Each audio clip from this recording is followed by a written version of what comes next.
श्री स्वामी समर्थ, जय जय स्वामी समर्थ. श्री स्वामी समर्थ, जय जय स्वामी समर्थ. घर, जॉब आणि अध्यात्म या आपल्या सगळ्यांच्या मराठी युट्यूब चॅनलमध्ये मी सगळ्यांचं स्वागत करते. आणि आजचा एक खूप छान असा विषय आहे. तो विषय म्हणजे आपली रोजची देवपूजा. तर रोजची देवपूजा मी कशी करते, आणि म्हणजे मला तर त्यातलं एवढं पण खूप ज्ञान नाही आहे, पण आजपर्यंत समजा मी जवळपास 14 वर्ष झाले मी स्वामी सेवेमध्ये आहे. तर मी माझ्या पद्धतीने मला जशी योग्य वाटते, माझी जशी ऐकण्यात आलेली आहे, मला जशी माहिती मिळालेली आहे या 14 वर्षांच्या स्वामी सेवेच्या ज्ञानामध्ये, त्याप्रमाणे मी माझी देवपूजा ही करत असते. तर आज तोच व्हिडिओ मी तुमच्यासोबत शेअर करते आहे. तर आशा करते की तुम्हाला माझी देवपूजा आवडेल आणि माझी देवपूजा करण्याची पद्धती आवडेल.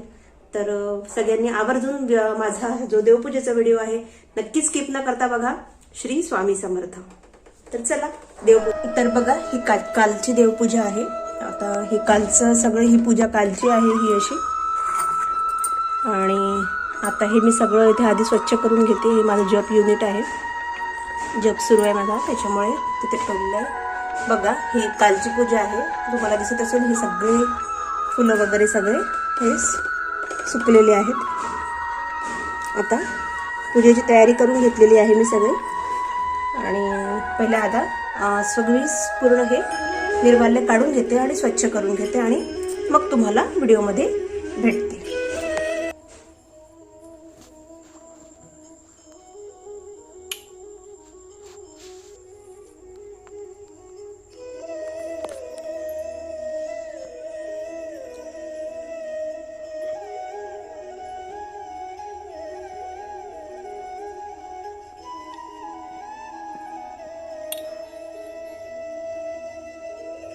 हे सगळं निर्वाल्य आहे ते जमा करून घेऊया इथे एका ह्याच्यात आधी.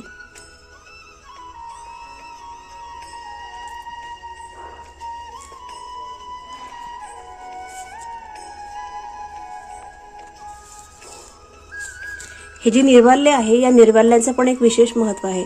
आपण हे जे आदल्या दिवशी हे जे फुलं वाहिलेले असतात, हे फुलं छान एका ह्याच्यामध्ये सगळे जमा करून घ्यायचे. आणि हे जेव्हा आपण निर्वाल्य म्हणून टाकतो त्याआधी फक्त एक काम करायचं की हे जे फुलं आहेत सगळे, या फुलांचा हे सगळे फुलं आपल्या हातामध्ये घेऊन आपण त्याचा पूर्ण जितका होईल तितका आपल्या नाकाद्वारे पूर्ण याचा, या निर्वाल्याचा सुगंध आपल्या शरीरामध्ये ओढून घ्यायचा. मी तुम्हाला सांगते पद्धती. अशी पद्धत आहे, असं म्हणतात असं की निर्वाल्याचा सुगंध हा घ्यायचा. त्याच्यामुळे काय होतं की देवांच्या अंगावर हे जे फुलं असतात, तर देवांमधली जी थोडीफार ऊर्जा असते ती या फुलांमध्ये थोडी जाते, आणि ती आपण जेव्हा याचा गंध घेतो तेव्हा त्यातनं काहीतरी कृपाशीर्वाद देवाचा आपल्याला प्राप्त होतो. आता हे जे देवाचं निर्वाल्य आहे हे असं दुसरीकडे टाकायच्या आधी, हे तर मी झाडांना टाकत असते माझ्या, फक्त हे असं आपल्या ओंजळीमध्ये घेऊन याचा असा सुगंध घ्यायचा, आणि मगच हे निर्वाल्य आपल्याला ज्या ठिकाणी टाकायचं आहे त्या ठिकाणी टाकायचं. फक्त पायदळी पडेल असं टाकू नये.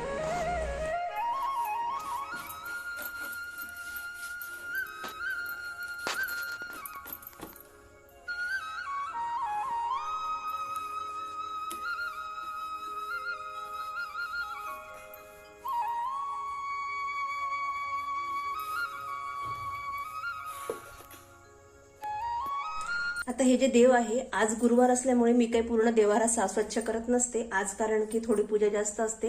महाराजांचा अभिषेक असतो, त्याचप्रमाणे पारायण असतं माझं, त्यामुळे स्वच्छता मी देवाऱ्याची जास्त करत नाही, फक्त पूजा करते.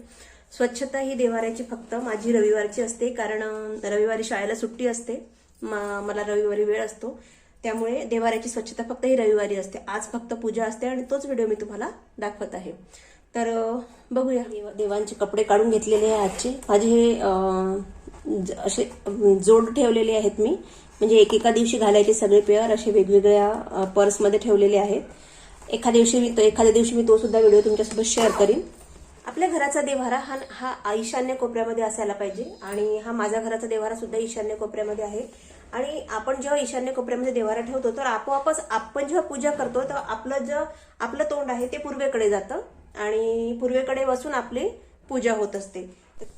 देव्हारा हा ईशान्य कोपऱ्यात असल्यामुळे त्याचे जे चांगले फळ आपल्याला मिळायचे ते अवश्य आपल्याला मिळत असतात. आणि माझं हे मानणं आहे की तुम्ही कुठल्याही धर्माचे असा, तुम्ही कुठल्याही जातीचे असा, तुम्ही कुठल्याही पंथाचे असा, तुमचा जो देव आहे किंवा तुमचा जो धर्म आहे त्यामधले जे धर्मग्रंथ आहेत किंवा तुमची जी काही तुमच्या धर्माने सांगितलेली पूजापाठ आहे ते तुम्ही अवश्य करायला हवं.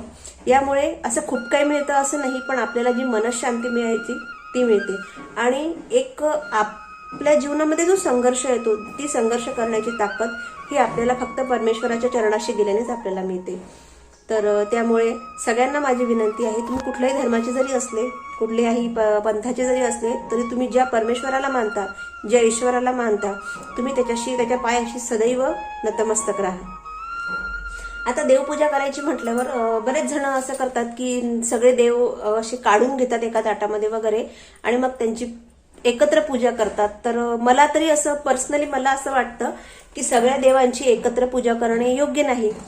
तर त्यामुळे मी काय करत असते, हे देव जसे आहे ते असे इथेच ठेवत असते. फक्त ज्या दिवशी देवाला स्वच्छ करायचा त्याच दिवशी सगळे देव बाहेर काढते आणि ते पण एका पाटावर ठेवते आणि मग त्यांना एक एक करून क्रमाने इथे त्यांची मांडणी करत असते.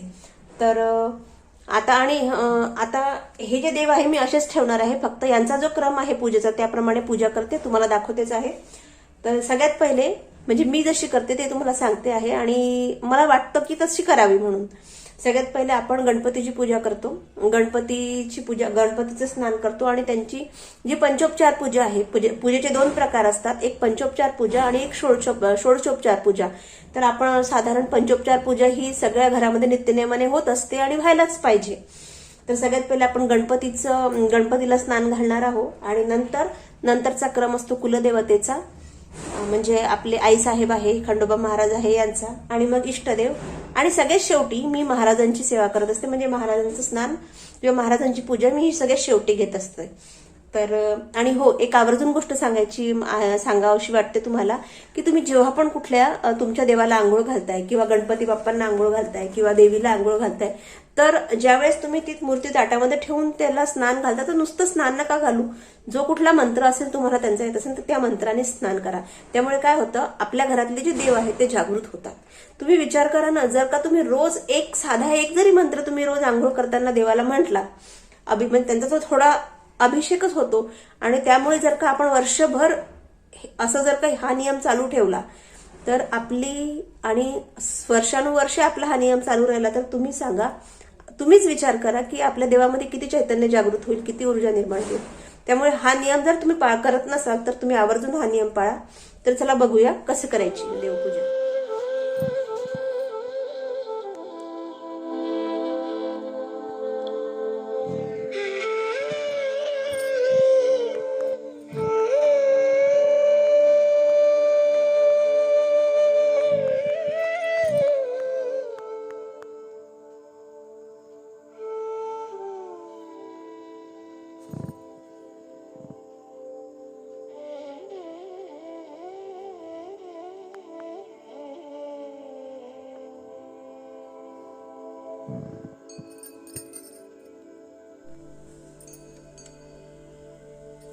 ओम श्री गणेशाय नमः. प्रणम्य श्रीसादेवं गौरीपुत्रं विनायकं भक्तावासं स्मरे नित्यं आयुकामार्थसिद्धये. प्रथमं वक्रतुण्डं च एकदन्तं द्वितीयकं तृतीयं कृष्णपिंगाक्षं गजवक्त्रं चतुर्थकं लंबोदरं पंच.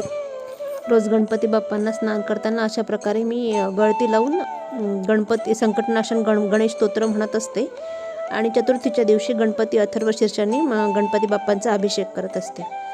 आणि अशा प्रकारे तुम्हाला दिसतच आहे. मग स्वच्छ वगैरे मूर्ती पुजून मग त्यांची सगळ्या मूर्ती अशा प्रकारे आंघोळ करून त्यांच्या मंत्राने स्तोत्राने त्यांना रोजचा छोटूसा 1-2 मिनिटाचा अभिषेक होतो आणि त्यांना वस्त्र वगैरे घालून त्यांना देव्हाऱ्यामध्ये मी त्यांना स्थानापन्न करते. आणि नंतर मग गंध, अक्षदा, फूल वगैरे जे काही आहे ती पूजा मी सगळी नंतर करते.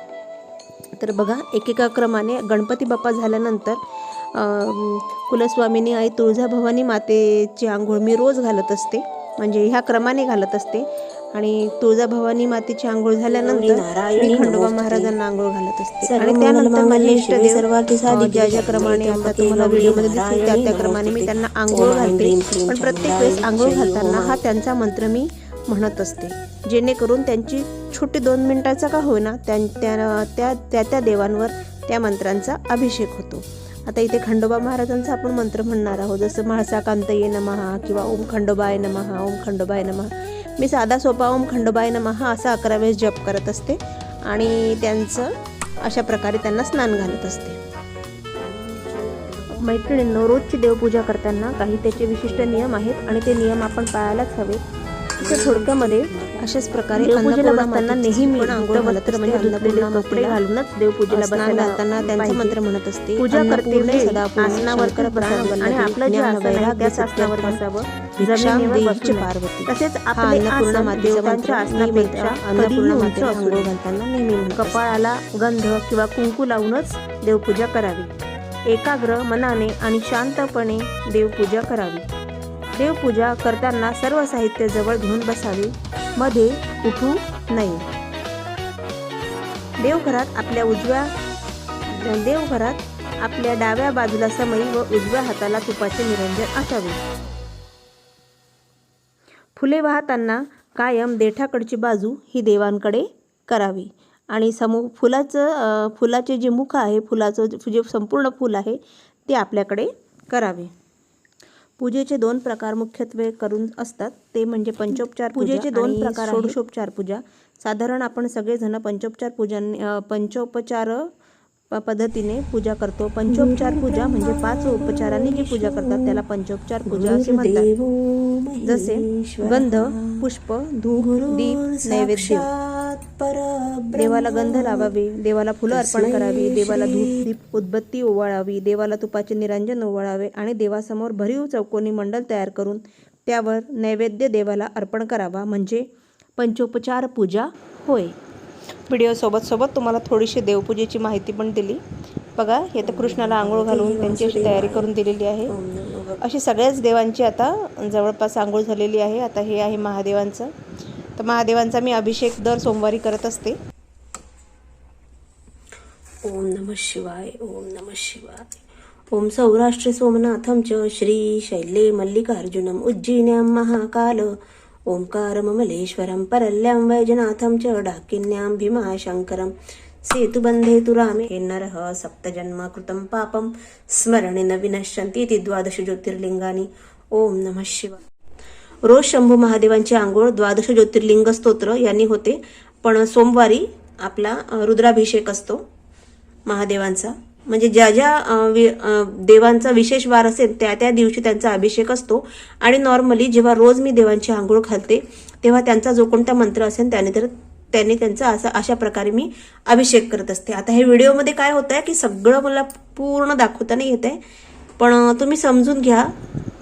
एकादशीला आपल्या भगवान विष्णूचा म्हणजे कृष्णाचा किंवा पांडुरंगाचा पुरुष सुक्ताने श्रीसुक्ताने अभिषेक करत असते.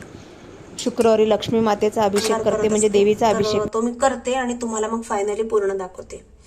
आता आधी महाराजांचा अभिषेक करूया. चला महाराज आंघोळीला. आज गुरुवार असल्यामुळे महाराजांचा अभिषेक असतो आणि हा अभिषेक श्री सुक्त, पुरुष सुक्त आणि पवमान सुक्त ह्या तीन सुक्तांनी मी करत असते. तर थोडक्यात दाखवते तुम्हाला आधी आणि मग नंतर पूर्ण महाराजांची आंघोळ झाल्यावर व्हिडिओ दाखवते तुम्हाला. अशा प्रकारे पहा, स्टँड लावून घेतलाय मी.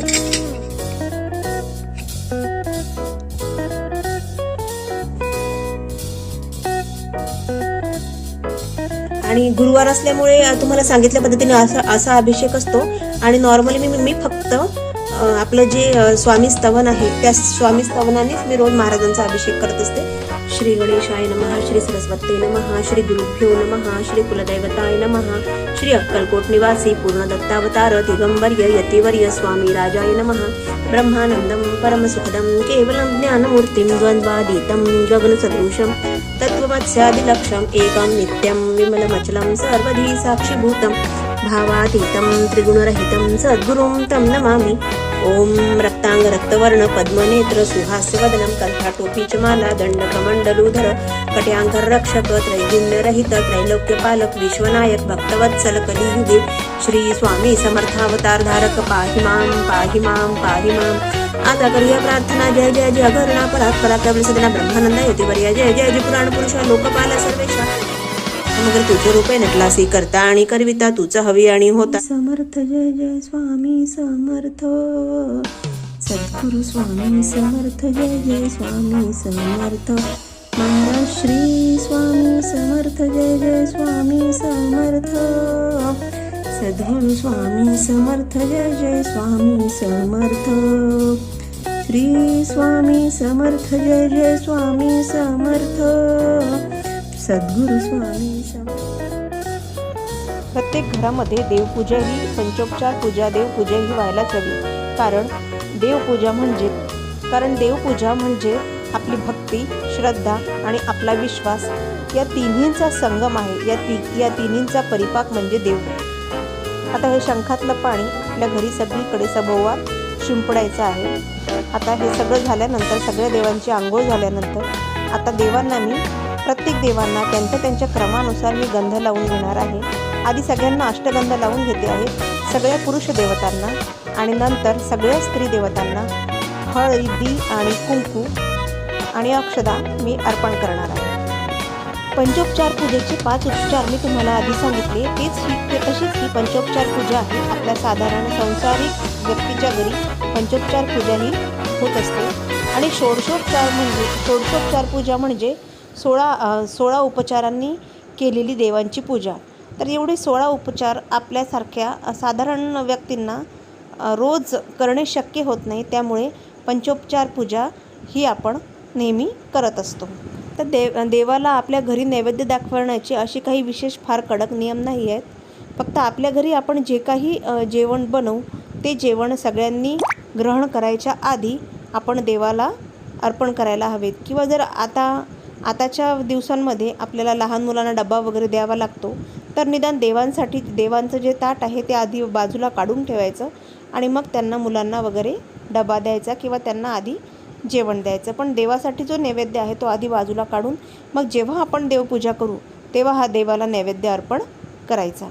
माझ्याकडनं शाळेत जाताना इतकी घाई होते कधी तर काय होतं, मी माझ्यासाठी जो डबा भरते तोच डबा मी देवांपुढे ठेवते आणि तोच नैवेद्य देवाला अर्पण करते. म्हणजे काय आहे, तो नियम मोडायला नको, पण वेळेच्या अभावी, आता देवालाही माहिती आहे त्याच्या वेळेच्या अभावी मला हे असं करावं लागतं. पण असं का होईना मी देवांना रोज जेवू घालते. आता सगळ्या देवांना अक्षदा अर्पण करून घेणार आहेत. पहा, महादेवांना शुभ्र अक्षदा अर्पण केल्या, त्याचप्रमाणे स्वामी महाराजांना शुभ्र अक्षदा अर्पण केल्या, खंडोबा महाराजांना शुभ्र अक्षदा अर्पण केल्या आणि नंतर बाकी सर्व देवतांना कुंकू मिश्रित अक्षदा ह्या अर्पण करायच्या असतात. आता हे फुलांच्या माळा मी देवांना अर्पण करून घेते. मैत्रिणींनो, आता सध्या मी सुट्टीवर म्हणजे सध्या शाळेला सुट्टी आहे, त्यामुळे हार वगैरे इतका करायला मला भरपूर वेळ मिळाला. पण तरीसुद्धा माझी देवपूजा ही फुलांच्या शिवाय कधीही नसते. आणि मला देवपूजेमध्ये फुलांच्या शिवाय पूजा करणं मलाच असं मनाला प्रसन्न वाटत नाही. त्यामुळे देवपूजेत मी फुलं नेहमी वापरत असते. शक्य झाल्यास घरचेच असतात, पण जर कधी नाहीच मिळाले तर ते मी विकत आणत असते. तर आजची ही पूजा अशा प्रकारे आहे बघा. गुरुवारची रांगोळी काढलेली आहे पिवळ्या रंगाने. रांगोळीचा व्हिडिओ तुम्ही नक्की चेक करा. आणि अशी ही सगळी आपली पूजा आहे. तर तुम्हाला माझी आजची पूजा कशी वाटली मला नक्की कमेंटमध्ये सांगा. पूर्वी प्रेम कृपा देवाची सर्वांगी सुंदर कुठे दूर.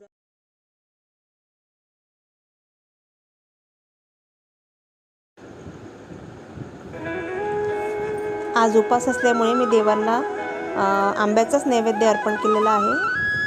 आणि आता मला हे स्वामीचरित्र सारामृताचं संपूर्ण पारायण आणि 11 माळी करायच्या आहेत. तर आशा करते तुम्हाला हा व्हिडिओ आवडला असल्यास लाईक करा, शेअर करा आणि हो, जर सबस्क्राईब केलं नसेल चॅनलला तर नक्की सबस्क्राईब करा. श्री स्वामी समर्थ.